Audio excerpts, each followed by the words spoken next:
আসসালামু আলাইকুম গাইস, আমি আছি এখন তাহিরপুর থানাঘাট স্পিড বোটের মধ্যে বসা।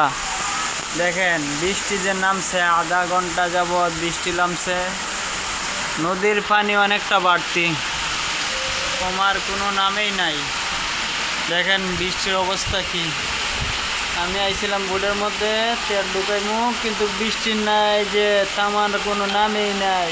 নদীর পানি অনেকটা বাড়তি।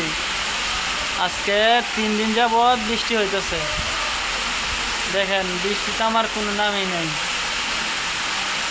এইদিকে আমার বড় ভাইরা চাচারা ওরা বসে রয়েছে ব্রিজের তলে, আমরাও আছি ব্রিজের তলে।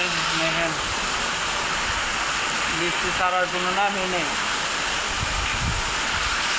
যদি এভাবে আপনার বৃষ্টি হয় তাহলে বন্যা হইতে আর বেশিক্ষণ বাকি নাই। অনেক পানি বাইরে গেছে গা। নদীর অবস্থা খারাপ, নদীতে গুলা আছে, অনেক স্রোত আছে, নদীর পানি অনেকটা বাড়তি। তো আমরা দোয়া করি আল্লাহর কাছে যাতে বৃষ্টির টাইমে যায়। পানি যা হয়েছে আলহামদুলিল্লাহ। আসসালামু আলাইকুম।